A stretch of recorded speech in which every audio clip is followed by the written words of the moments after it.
അപ്പോൾ മിഡിൽ ഈ ഉള്ള ബിസിനസ്സിനെ ഇതിൻ്റെ നമ്മളെ ആളുകളിലേക്ക് എങ്ങനെ ലീഡ് ചെയ്തുകൊണ്ട് ഇവരെ കൊണ്ടുവരാമെന്നുള്ളതിനെ കുറിച്ചാണ് പറയുന്നത്. പലപ്പോഴും നമുക്കുള്ളൊരു പ്രോബ്ലം, എനിക്കൊക്കെ ഉള്ളൊരു പ്രശ്നം എന്ന് വെച്ചാൽ, ഒരു ഷോപ്പ്, ഒരു ഷട്ടറിലുള്ള ഷോപ്പാണ് നമ്മളതൊക്കെ. അതിനകത്ത് മാക്സിമം നമുക്ക് 2 പേരെ, പിന്നെ 3 പേരെ, മാക്സിമം അത്രയ്ക്ക് ആളുകളെ നമുക്ക് ഉൾക്കൊള്ളിക്കാൻ കഴിയുള്ളൂ. അതാണ് അതിലത്തെ ബിസിനസ്സും അതിൻ്റെ രീതികളൊക്കെ അങ്ങനെയാണ്. അപ്പോൾ അതിലൊരു ആൾ, ഒരു 3, 4, 5 കാറ്റഗറീസ് ഉണ്ട് ഞങ്ങൾക്ക്. ചില ആളുകൾക്ക് 2, 3 കാറ്റഗറിയുടെ അക്കൗണ്ടബിലിറ്റി ഉണ്ടാവും. അതോടൊപ്പം ക്യാഷിൽ അക്കൗണ്ടബിലിറ്റി ഉണ്ടാവും. ചിലപ്പോൾ ഷോറൂമിൻ്റെ തന്നെ മാനേജിങ് ഉണ്ടാവും. ഒരുപാട് വർക്കുകൾ കൂടുതലാണ് അവർക്ക്. സാധാരണ ഒരു വലിയൊരു ബിസിനസ്സിൽ ആൾക്ക് ഒരു വർക്കേ ഉണ്ടാവുള്ളൂ. ആ വർക്കിൽ മാത്രം ആൾക്ക് ശ്രദ്ധിച്ചാൽ മതി. ഇപ്പോൾ ഇവിടെയൊക്കെയാണ് നമ്മൾ ലീഡ് ചെയ്യുമ്പോൾ ഉള്ള പ്രശ്നം വരുന്നത്.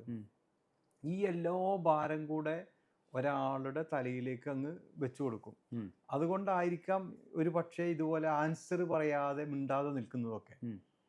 പക്ഷെ ഇവിടെ നമുക്ക് ചെയ്യാൻ പറ്റുന്ന ഏറ്റവും നല്ലൊരു എളുപ്പ വഴി എന്താണ്? കാരണം ഇത് ചെയ്യാതെ പറ്റില്ല. ഇത്രയും കാര്യങ്ങൾ അവരുടെ കയ്യിലേക്ക് കൊടുക്കാതെ അവിടെ നമുക്ക് നടക്കില്ല. പക്ഷെ എന്നാൽ എങ്ങനെ അത് എന്ത് ചെയ്യാം, അവർക്ക് കൊടുക്കാം? ശരി, നമ്മൾ ഒരാളെ ഹയർ ചെയ്യുമ്പോൾ നമ്മളൊരു പെർട്ടിക്കുലർ ടാസ്കിന് വേണ്ടിയിട്ടാണ് അയാളെ ഹയർ ചെയ്യുന്നത്. അതാണ് അയാളുടെ പ്രൈമറി ടാസ്ക് എന്ന് പറയുന്നത്. ബാക്കിയുള്ള എല്ലാം ഓക്സിലറി ആയിട്ടുള്ള കാര്യങ്ങളാണ്, അല്ലേ? അപ്പോൾ നമ്മൾ ഈ ഓക്സിലറി ആയിട്ടുള്ള ഈ ടാസ്കുകളെല്ലാം തന്നെ നമുക്കതൊരു സിസ്റ്റമായിട്ട് അവർ സബ്മിറ്റ് ചെയ്യുന്ന രീതിയിൽ, അതായത് അതിൻ്റെ പെർഫോമൻസ് ബെസ്റ്റ് ആക്കുക എന്നുള്ള ക്രൈറ്റീരിയ മാറ്റി നിർത്തി അത് ബാലൻസ് ചെയ്ത് പോകുന്ന രീതിയിലും പ്രൈമറി ടാസ്ക് എന്താണോ അയാൾക്ക് അസൈൻ ചെയ്തിരിക്കുന്നത് അതിലെ പെർഫോമൻസ് എഫിഷ്യൻസി കൊണ്ടുവരാനാണ് നമ്മൾ ശ്രമിക്കേണ്ടത്. അല്ലാതെ ഈ എല്ലാത്തിലും ആളെ എക്സൽ ചെയ്യണം എന്ന് പറഞ്ഞാൽ നടക്കില്ല. മനസ്സിലായി? അപ്പം എന്താണ് അയാളുടെ പ്രൈമറി ജോബ്? അതാണ് അയാൾ ഏറ്റവും ബെസ്റ്റ് വേയിൽ ഒരു വിട്ടുവീഴ്ചയില്ലാതെ ചെയ്യേണ്ടത്. ബാക്കിയുള്ള എല്ലാം തന്നെ അയാളുടെ സബ് ടാസ്കുകളാണ്. ആ സബ് ടാസ്കുകളിൽ നമുക്ക് എന്താ വേണ്ടത്? നമുക്ക് റിപ്പോർട്ട്സ് ആണെന്നുണ്ടെങ്കിൽ ഓക്കെ, നിങ്ങൾ പോകുന്ന സമയത്ത് ഇന്ന റിപ്പോർട്ട്സ്. അതൊരു മെക്കാനിക്കൽ ജോബായിരിക്കണം. ഒരിക്കലും മൾട്ടിപ്പിൾ ഡിസിഷൻ മേക്കിംഗ് ജോബ്സ് നമ്മൾ ഒരാൾക്ക് കൊടുക്കരുത്. ഡിസിഷൻ മേക്കിംഗ് ജോബ് ഒന്ന് മാത്രമാണ് കൊടുക്കേണ്ടത്, അയാളുടെ പ്രൈമറി ടാസ്ക്. ബാക്കിയുള്ളതെല്ലാം ഒരു മെക്കാനിക്കിനെ പോലെ മെക്കാനിക്കലായിട്ടുള്ള വർക്കായിട്ട് അയാൾ ചെയ്യുന്ന സമയത്ത് അതിന് നിങ്ങളൊരു കാര്യം ചെയ്യൂ, നിങ്ങളുടെ 5 മണിക്ക് വർക്ക് തീരുന്നുണ്ടെങ്കിൽ 4 മണിക്ക് നിങ്ങളുടെ പ്രൈമറി ടാസ്കുകളെല്ലാം നിർത്തി 5 മണിയാകുമ്പോഴേക്കും ആ ബാക്കിയുള്ള 1 മണിക്കൂറിൽ എനിക്ക് ഈ റിപ്പോർട്ടുകളൊക്കെ സബ്മിറ്റ് ചെയ്തിട്ടേ പോകാൻ പാടുള്ളൂ. നമുക്ക് പറയാവുന്നതാണ്. ഇതിൻ്റെ എല്ലാം റെസ്പോൺസിബിലിറ്റി അയാൾക്ക് കൊടുക്കുമ്പോൾ കൺഫ്യൂസ്ഡ് ആവും.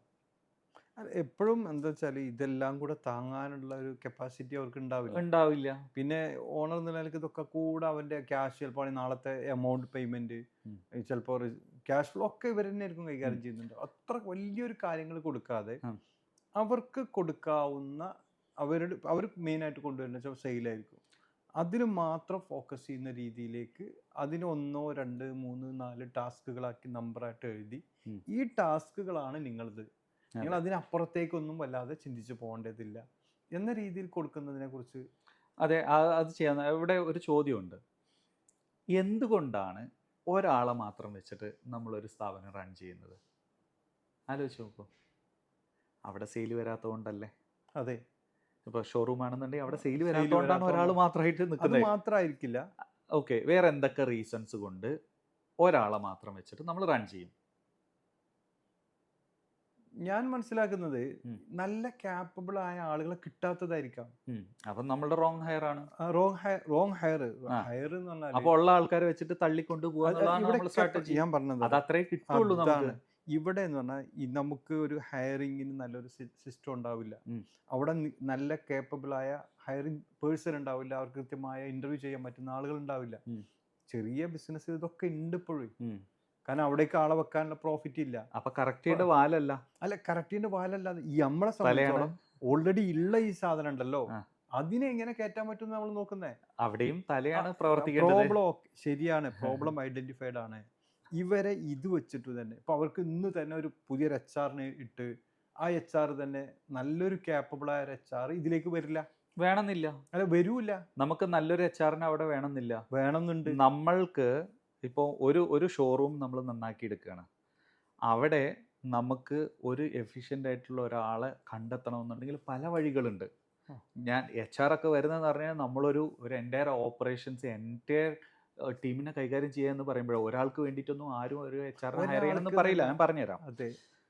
നമ്മൾ ആസ് ഓണേഴ്സ് നമുക്ക് സമയമില്ലാത്തത്, നമ്മൾ ഈ കാര്യങ്ങൾ കുറേ കാര്യങ്ങൾ ഇൻവോൾവ് ആണ്.